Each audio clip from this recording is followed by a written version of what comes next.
जय हिंद दोस्तों, Sandeep tricky math special YouTube channel में आप सभी का स्वागत है। बिहार पुलिस कांस्टेबल नई भर्ती 2023 जिसमें टोटल पोस्ट है 21,391।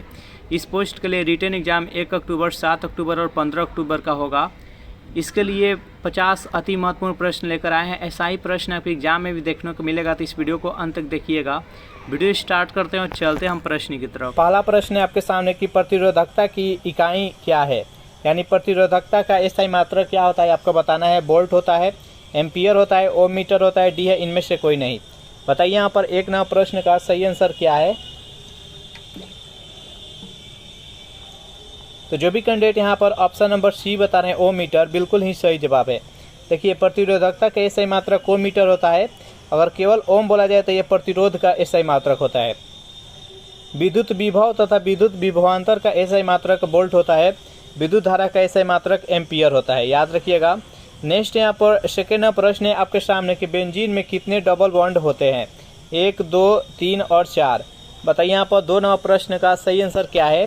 बेंजीन में कितने डबल बॉन्ड होते हैं। देखिए बेंजीन का संरचना देख लेते हैं। तो ये है बेंजीन का संरचना।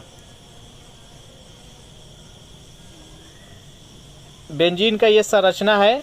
यहाँ पर जितना आपको दिख रहा है डबल बॉन्ड कितना कहाँ दिख रहा है, तो यहाँ डबल बॉन्ड है, यहाँ पर भी है और यहाँ पर भी है, यानी यहाँ पर 3 डबल बॉन्ड है। तो इस प्रकार से बेंजीन में कितने डबल बॉन्ड होंगे, तो 3। बेंजीन का अणु सूत्र कितना होता है, तो C6H6 होता है। चलिए नेक्स्ट क्वेश्चन देखते हैं। यहाँ पर 3 प्रश्न है आपके सामने कि नमक आंदोलन को और किस नाम से जाना जाता है। दांडी मार्च, सविनय अवज्ञा आंदोलन, भारत छोड़ो आंदोलन और सहयोग आंदोलन। बताइए यहाँ पर 3 प्रश्न का सही आंसर क्या है। नमक आंदोलन को और किस नाम से जाना जाता है। तो जो भी कैंडिडेट यहाँ पर ऑप्शन नंबर ए बता रहे हैं दांडी मार्च, बिल्कुल ही सही जवाब है। नमक सत्याग्रह आंदोलन या दांडी मार्च बोला जाए तो ये साबरमती आश्रम से स्टार्ट हुआ था और दांडी तक गया था।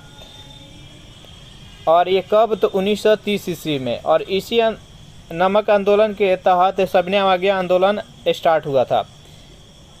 भारत छोड़ो आंदोलन 1942 में चलाया गया था। असहयोग आंदोलन 1920 ईस्वी में, जो कि चौरा चौरी कांड हत्याकांड के बाद 1922 में स्थगित कर दिया गया था। नेक्स्ट यहाँ पर 4 प्रश्न है आपके सामने कि कुंभ मेला कहाँ आयोजित होता है। प्रयागराज में, हरिद्वार में, उज्जैन में, उपयुक्त सभी। बताइए यहाँ पर 4 प्रश्न का सही आंसर क्या है। कुंभ मेला कहाँ आयोजित होता है। तो देखिए कुंभ मेला है जो कि 12 वर्ष पर एक बार आयोजित किया जाता है और पूरे भारत वर्ष में 4 जगह कुंभ मेला लगता है। प्रयागराज, हरिद्वार, उज्जैन और नासिक। तो इस प्रश्न का सही आंसर है ऑप्शन नंबर डी, उपयुक्त सभी। नेक्स्ट यहाँ पर 5 प्रश्न आपके सामने कि महात्मा गांधी की 150वीं जयंती किस वर्ष मनाया गया था। 2018 में, 19 में, 20 और 21 में। बताइए यहाँ पर 5 प्रश्न का सही आंसर क्या है।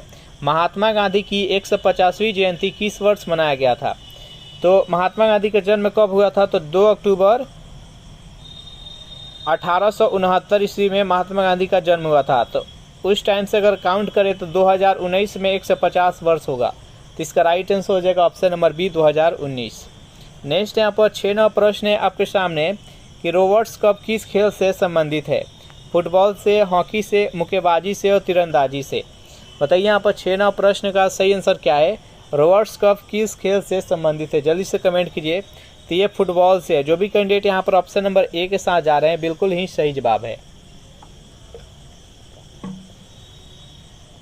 नेक्स्ट यहाँ पर 7 प्रश्न है आपके सामने कि कोशिका की ऊर्जा इकाई क्या है। एटीपी, एसटीपी, एनटीपी और सीटीपी।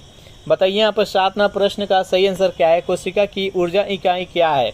तो जो भी कैंडिडेट यहाँ पर ऑप्शन नंबर ए बता रहे हैं एटीपी, बिल्कुल ही सही जवाब है। ठीक है, कोशिका का ऊर्जा गृह किसे कहा जाता है, तो माइटोकॉन्ड्रिया का। और उसी में जो ऊर्जा रहता है वो एटीपी के रूप में होता है। इस प्रश्न का राइट आंसर है ऑप्शन नंबर ए।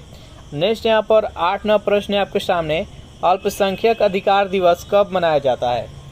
14 दिसंबर को, 3 नवंबर को, 11 दिसंबर को, 18 दिसंबर को।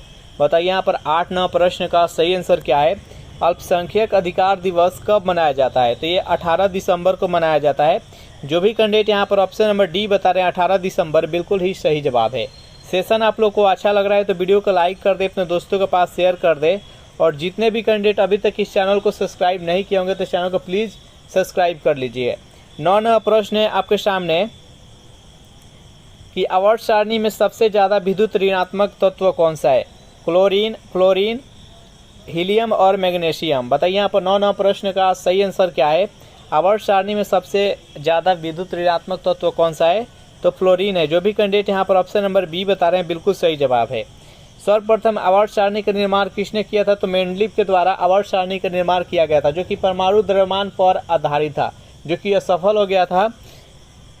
उसके बाद मोसले के द्वारा आवर्त सारणी का निर्माण किया गया, जिसे आधुनिक आवर्त सारणी कहते हैं, और वे परमाणु संख्या पर आधारित है। आधुनिक आवर्त सारणी में टोटल तत्वों की संख्या कितना है? तो 118 है। इसमें से नेचुरल तत्व कितना है? तो 94 को नेचुरल इसमें तत्व है। याद रखिएगा। नेक्स्ट यहाँ पर 10वां प्रश्न है आपके सामने कि ऋग्वेद में कुल कितने सूक्त होते हैं? 10 से 20, 10 से 24, 28 और 20 से 26। बताइए यहाँ पर 10वां प्रश्न का सही आंसर क्या है? ऋग्वेद में कुल कितने सूक्त होते हैं? तो ऋग्वेद में टोटल 10 से 28 सूक्त है। तो इसका राइट आंसर है ऑप्शन नंबर सी। सबसे पुराना वेद कौन सा है? तो ऋग्वेद है। नेक्स्ट यहाँ पर 11वां प्रश्न है आपके सामने कि रात में पेड़ कौन सी गैस छोड़ती है? Oxygen, carbon dioxide, carbon monoxide और डी है इनमें से कोई नहीं। बताइए यहाँ पर 11वां प्रश्न का सही आंसर क्या है? रात में पेड़ कौन सी गैस छोड़ती है? तो रात में जो पेड़ पौधे होते हैं वह कार्बन डाइऑक्साइड छोड़ते हैं, इसलिए बोला जाता है कि रात के समय पेड़ के नीचे नहीं सोया जाता है। चलिए नेक्स्ट यहाँ पर 12वां प्रश्न है आपके सामने कि देश का पहला AI तथा रोबोटिक टेक्नोलॉजी पार्क कहाँ लॉन्च किया गया? बेंगलुरु में, अहमदाबाद में, सूरत में और मुंबई में। बताइए यहाँ पर 12वां प्रश्न का सही आंसर क्या है? देश का पहला AI और रोबोटिक टेक्नोलॉजी पार्क कहाँ लॉन्च किया गया? तो ये बेंगलुरु में। जो भी कैंडिडेट यहाँ पर ऑप्शन नंबर ए बता रहे हैं बिल्कुल ही सही जवाब है। चलिए नेक्स्ट यहाँ पर 13वां प्रश्न है आपके सामने कि न्यूलैंड्स का अष्टक नियम किस तत्व तक लागू होता है? जो न्यूलैंड से अष्टक नियम दिए थे उसमें एक सीरीज बनाए थे, तत्वों का एक सीरीज बनाए थे, जिसमें जो फर्स्ट तत्व है उसका 8वें नंबर तत्व से गुण मिलता था। फिर जो सेकंड है उसके नेक्स्ट यानी 9वें नंबर तत्वों से, मतलब उसके 8वें नंबर तत्व से गुण मिलता था। तो इसे न्यूलैंड्स का अष्टक नियम कहते हैं, जो कि लिथियम से स्टार्ट होता है। लिथियम के गुण सोडियम से मिलता है और ये 8वें नंबर पर आते हैं। यानी लिथियम है जो कि 3 नंबर पर है और सोडियम है जो कि 11 नंबर पर है। तो ये इसके 8वें नंबर पर ये सोडियम है और ये लिथियम से स्टार्ट हुआ था और कैल्शियम तक ले गया था। तो इसका राइट आंसर है ऑप्शन नंबर यानी कैल्शियम इसके लास्ट तत्व था। चलिए नेक्स्ट क्वेश्चन देखते हैं। 14वां प्रश्न है आपके सामने, केंद्रीय भाषा संस्थान कहाँ है? पुणे में, नासिक में, भोपाल और मैसूर में। बताइए यहाँ पर 14वां प्रश्न का सही आंसर क्या है? केंद्रीय भाषा संस्थान कहाँ है? तो ये मैसूर में है। जो भी कैंडिडेट यहाँ पर ऑप्शन नंबर डी बता रहे हैं बिल्कुल ही सही जवाब है। 15वां प्रश्न है कि निर्भया योजना किस राज्य द्वारा शुरू की गई? मध्य प्रदेश, उत्तर प्रदेश, आंध्र प्रदेश और छत्तीसगढ़। बताइए यहाँ पर 15वां प्रश्न का सही आंसर क्या है? निर्भया योजना किस राज्य द्वारा शुरू की गई? तो ये उत्तर प्रदेश द्वारा शुरू की गई। जो भी कैंडिडेट यहाँ पर ऑप्शन नंबर बी बता रहे हैं बिल्कुल ही सही आंसर है उनका। 16वां प्रश्न है कि वन्य जीव संरक्षण अधिनियम कब लागू हुआ? 1972 में, 1978 में, 75 में और 69 में। बताइए यहाँ पर 16वां प्रश्न का सही आंसर क्या है? वन्य जीव संरक्षण अधिनियम कब लागू हुआ? तो जो भी कैंडिडेट जितने भी कैंडिडेट यहाँ पर ऑप्शन नंबर ए के साथ जा रहे हैं यानी 1972 बता रहे हैं बिल्कुल ही सही जवाब है उनका। नेक्स्ट यहाँ पर 17वां प्रश्न, अमीबा अपना भोजन किसके माध्यम से ग्रहण करता है? उत्पाद के माध्यम से, भीति से, कुंभी से और डी है इनमें से कोई नहीं। बताइए यहाँ पर 17वां प्रश्न का सही आंसर क्या है? अमीबा जो जीव है, जो एकोशिकीय जीव है, याद रखिएगा, वो अपना भोजन किस माध्यम से ग्रहण करता है? तो वह उत्पाद के माध्यम से। देखिए ये है जो कि एक अमीबा है और यही जो है ना आगे जाकर जैसे यहाँ पर जो गैप है यही यहाँ पर कोई वस्तु है तो इसको धीरे धीरे करके इसको ऐसे अपने अंदर संग्रहण कर लेता है, तो इसे ही उत्पाद बोलते हैं। तो इसका राइट आंसर है ऑप्शन नंबर ए। नेक्स्ट यहाँ पर 18वां प्रश्न है कि सबसे बड़ी नदी द्वीप माजुली जो है किस नदी पर है? महानदी पर, ब्रह्मपुत्र पर, नर्मदा और कावेरी। बताइए यहाँ पर 18वां प्रश्न का सही आंसर क्या है? विश्व का सबसे बड़ी जो नदी द्वीप है जिसका नाम है माजुली वो किस नदी पर है? तो ये ब्रह्मपुत्र नदी जो कि असम में स्थित है। इसका right answer option number B. Next यहाँ पर 19वां प्रश्न है, बेहद इंपॉर्टेंट प्रश्न है कि कौन सी नदी है जो कि मध्य प्रदेश से निकलकर अरब सागर में गिरती है। सोन नदी, लूनी नदी, ताप्ती नदी और क्षिप्रा नदी। बताइए यहाँ पर 19वां प्रश्न का सही आंसर क्या है। कौन सी नदी है जो कि मध्य प्रदेश से निकलकर अरब सागर में गिरती है, तो वो ताप्ती नदी है। जो भी कैंडिडेट यहाँ पर ऑप्शन नंबर सी के साथ जा रहे हैं बिल्कुल ही सही जवाब है। नेक्स्ट यहाँ पर 20वां प्रश्न है कि टोल अधिनियम कब पारित हुआ। 1930 में, 1851 में, 1965, 1869 में। बताइए यहाँ पर 20वां प्रश्न का सही आंसर क्या है। टोल अधिनियम कब पारित किया गया, तो 1851 ईस्वी में। जो भी कैंडिडेट यहाँ पर ऑप्शन नंबर बी के साथ जा रहे हैं बिल्कुल ही सही जवाब है। 21वां प्रश्न है आपके सामने कि अनुच्छेद 24 जो कि शोषण के विरुद्ध अधिनियम के अंतर्गत आता है, जो कि शोषण के विरुद्ध अधिनियम में 23 और 24 में वर्णन किया गया है। तो अनुच्छेद 24 के अनुसार कितने वर्ष से कम उम्र के बच्चों को कारखानों में काम करने पर रोक लगाया गया है। 18 वर्ष, 16 वर्ष, 21 वर्ष और 14 वर्ष। बताइए यहाँ पर 21वां प्रश्न का सही आंसर क्या है। तो जो भी कैंडिडेट यहाँ पर ऑप्शन नंबर डी के साथ जा रहे हैं यानी 14 वर्ष बता रहे हैं बिल्कुल ही उनका सही जवाब है। यहाँ तक आप लोगों को सेशन अच्छा लगा है तो वीडियो को लाइक कर दे, अपने दोस्तों के पास जल्दी से शेयर कर दे। और जितने भी कैंडिडेट अभी तक इस चैनल को सब्सक्राइब नहीं किए होंगे तो इस चैनल को भी सब्सक्राइब कर लीजिएगा। पंचमढ़ी बायोस्फीयर रिजर्व में कौन सा पशु संरक्षित है। चिंकारा, नीलगाय, हाथी और भालू। बताइए यहाँ पर 22वां प्रश्न का सही आंसर क्या है। तो देखिए पंचमढ़ी बायोस्फीयर 21 राज्य में है, तो ये मध्य प्रदेश में है। इसमें कौन से पशु को संरक्षित किया गया है, तो चिंकारा। जो भी कैंडिडेट यहाँ पर ऑप्शन नंबर ए बता रहे हैं बिल्कुल ही सही जवाब है। 23वां प्रश्न आपके सामने कि राज्यसभा के महासचिव की नियुक्ति कौन करता है। राष्ट्रपति, उपराष्ट्रपति, प्रधानमंत्री और डी इनमें से कोई नहीं। बताइए यहाँ पर 23वां प्रश्न का सही आंसर क्या है। राज्यसभा के महासचिव की नियुक्ति कौन करता है। तो राज्यसभा के महासचिव का नियुक्ति जो किया जाता है वो उपराष्ट्रपति के द्वारा किया जाता है। जो भी कैंडिडेट यहाँ पर ऑप्शन नंबर बी के साथ जा रहे हैं बिल्कुल सही जवाब है। राज्यसभा के सभापति कौन होते हैं, तो राज्यसभा के सभापति राष्ट्रपति होते हैं। राज्यसभा का सदस्य बनने के लिए न्यूनतम आयु कितनी होनी चाहिए, तो 30 वर्ष होनी चाहिए। राज्यसभा का वर्णन संविधान के किस अनुच्छेद में किया गया है, तो 80 में किया गया है और इसको उच्च सदन और अस्थायी सदन भी कहा जाता है, याद रखिएगा। नेक्स्ट यहाँ पर 24वां प्रश्न है, व्यापार करने का अधिकार किस देश के संविधान से लिया गया है। Britain, Japan, Australia, America. बताइए यहाँ पर 24वां प्रश्न का सही आंसर क्या है। व्यापार करने का अधिनियम किस देश के संविधान से लिया गया है, तो ऑस्ट्रेलिया। जो भी कैंडिडेट यहाँ पर ऑप्शन नंबर सी के साथ जा रहे हैं बिल्कुल सही जवाब है। नेक्स्ट यहाँ पर 25वां प्रश्न है कि भारत की पहली पैरा बैडमिंटन एकेडमी कहाँ स्थापित किया गया। लखनऊ में, कानपुर, प्रयागराज, बनारसी में। बताइए यहाँ पर 25वां प्रश्न का सही आंसर क्या है। भारत की पहली पैरा बैडमिंटन एकेडमी कहाँ स्थापित की गई, तो लखनऊ में की गई। जो भी कैंडिडेट यहाँ पर ऑप्शन नंबर ए बता रहे हैं बिल्कुल ही सही जवाब है उनका। चलिए नेक्स्ट यहाँ पर 26वां प्रश्न देख लेते हैं। प्रश्न है आपके सामने, भेल जो कि एक महारत्ना कंपनी है की स्थापना किस वर्ष हुई। 1965 में, 64 में, 78 में और 66 में। बताइए यहाँ पर 26वां प्रश्न का सही आंसर क्या है। भेल की स्थापना किस वर्ष हुई, तो ये 1964 में हुआ। जो भी कैंडिडेट यहाँ पर ऑप्शन नंबर बी बता रहे हैं बिल्कुल ही सही जवाब है। 27वां प्रश्न है आपके सामने कि खेलों में डोपिंग को रोकने के लिए कौन सी संस्था काम करती है। ऑप्शन नंबर ए है नाडा, बी है वाडा, सी है फेडा और डी है फेमा। बताइए यहाँ पर 27वां प्रश्न का सही आंसर क्या है। खेलों में डोपिंग को रोकने के लिए कौन सी संस्था काम करती है, तो वाडा काम करती है। जो भी कैंडिडेट यहाँ पर ऑप्शन नंबर बी बता रहे हैं बिल्कुल ही सही जवाब है। 28वां प्रश्न है, बिल्कुल ही इंपॉर्टेंट प्रश्न है कि सरदार सरोवर बांध किस नदी पर है। नर्मदा नदी, ताप्ती नदी, कावेरी और गंगा। बताइए यहाँ पर 28वां प्रश्न का सही आंसर क्या है। सरदार सरोवर बांध किस नदी पर है, तो ये नर्मदा नदी पर है और ये गुजरात में स्थित है ये सरदार सरोवर बांध, याद रखिएगा। नर्मदा नदी को गुजरात का जीवन रेखा कहा जाता है और नर्मदा नदी पर एक जलप्रपात है जिसका नाम है धुआंधार जलप्रपात, जो कि मध्य प्रदेश के जबलपुर जिला में स्थित है, याद रखिएगा। 29वां प्रश्न आपके सामने, किस राज्य सरकार ने पूरे राज्य में छत पर वर्षा जल संचय अनिवार्य कर दिया है। तेलंगाना, केरल, तमिलनाडु, हरियाणा। बताइए यहाँ पर 29वां प्रश्न का सही आंसर क्या है। ये तमिलनाडु सरकार द्वारा। जो भी कैंडिडेट यहाँ पर ऑप्शन नंबर सी के साथ जा रहे हैं बिल्कुल ही सही जवाब है। 30वां प्रश्न है, अर्जुन की छाल किस बीमारी के उपचार में काम आती है। टीबी, कुष्ठ रोग, हृदय रोग और टाइफाइड। बताइए यहाँ पर 30वां प्रश्न का सही आंसर क्या है। अर्जुन की छाल किस बीमारी के उपचार में काम आती है, तो हृदय रोग। जो भी कैंडिडेट यहाँ पर ऑप्शन नंबर सी के साथ जा रहे हैं बिल्कुल ही सही जवाब है। 31वां प्रश्न है, उपभोक्ता संरक्षण अधिनियम किस वर्ष लागू किया गया था, 1980 में, 1985 में, 1988 या 1986।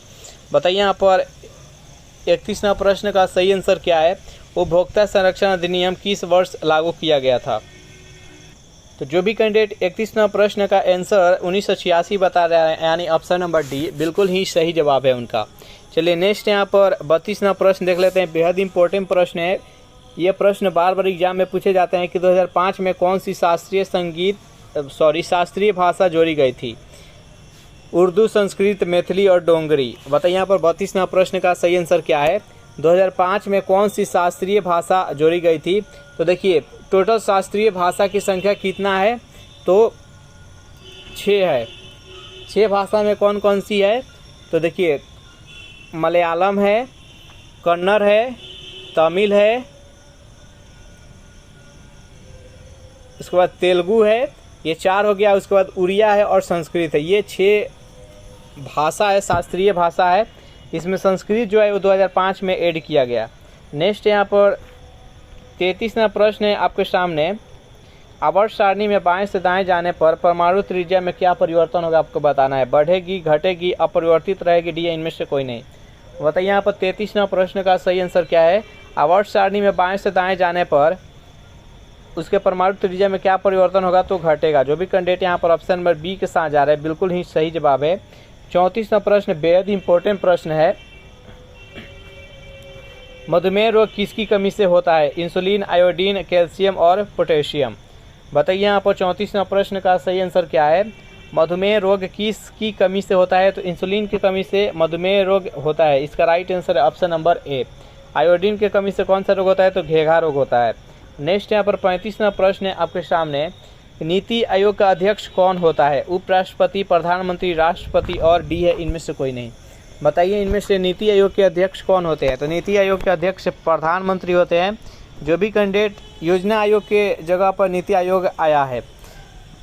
नेक्स्ट यहाँ पर 36वां प्रश्न, भारत में सबसे पहले साहित्य का नोबेल पुरस्कार किसे मिला, गीतांजलि श्री को, रविन्द्रनाथ टैगोर को, कैला सत्यार्थी को, हरिप्रसाद चौरसिया को। बताइए यहाँ पर 36वां प्रश्न का सही आंसर क्या है।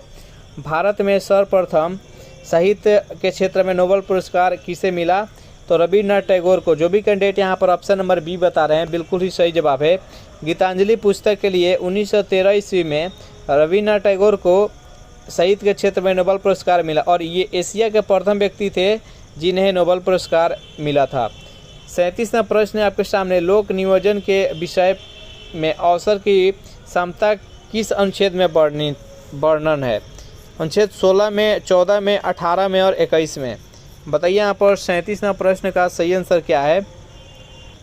तो 37वां प्रश्न का जो भी कैंडिडेट ऑप्शन नंबर ए बता रहे हैं अनुच्छेद 16 बिल्कुल ही सही जवाब है।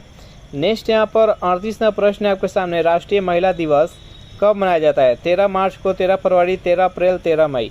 बताइए यहाँ पर 38वां प्रश्न का सही आंसर क्या है। राष्ट्रीय महिला दिवस कब मनाया जाता है, तो 13 फरवरी को। जो भी कैंडिडेट यहाँ पर ऑप्शन नंबर बी बता रहे हैं बिल्कुल ही सही जवाब है। 39वां प्रश्न, भारत में पवन ऊर्जा का सबसे बड़ा उत्पादक राज्य कौन सा है, हरियाणा, तमिलनाडु, उत्तर प्रदेश और कर्नाटक। बताइए यहाँ पर 39वां प्रश्न का सही आंसर क्या है। भारत में पवन ऊर्जा का सबसे बड़ा उत्पादक राज्य कौन सा है, तो तमिलनाडु है। जो भी कैंडिडेट यहाँ पर ऑप्शन नंबर बी के साथ जा रहे हैं बिल्कुल ही सही जवाब है उनका। 40वां प्रश्न आपके सामने। इंडियन ऑयल कॉरपोरेशन लिमिटेड की स्थापना कब हुई, 30 जून 1959, 30 जून 1960, 13 जून 1959, 13 जून 1960। बताइए यहाँ पर 40वां प्रश्न का सही आंसर क्या है। इंडियन ऑयल कॉरपोरेशन लिमिटेड की स्थापना कब हुई। तो 40वां प्रश्न का जो भी कैंडिडेट ऑप्शन नंबर ए बता रहे हैं 30 जून 1959 बिल्कुल ही सही जवाब है। तो इस प्रकार ये सेशन यहीं पर समाप्त हो रहा है। सेशन आप लोग को कैसा लगा ज़रूर कमेंट करके बताइएगा। सेशन आप लोग को अच्छा लगा हो तो वीडियो को लाइक कर दे, अपने दोस्तों के पास शेयर कर दे, और जितने भी कैंडिडेट अभी तक इस चैनल को सब्सक्राइब नहीं किए होंगे तो इस चैनल को भी प्लीज़ सब्सक्राइब कर लीजिएगा। Thanks for watching this video. मिलते हैं नेक्स्ट वीडियो में।